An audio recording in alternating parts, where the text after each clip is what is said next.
بسم اللہ الرحمن الرحیم قال رسول اللہ صلی اللہ علیہ وسلم۔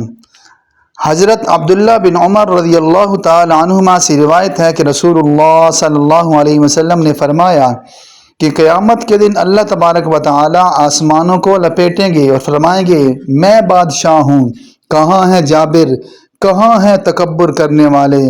پھر زمینوں کے بارے میں بھی یہی عظمت ظاہر فرمائیں گے اور فرمائیں گے، میں بادشاہ ہوں، کہاں ہیں جابر، کہاں ہیں تکبر کرنے والے؟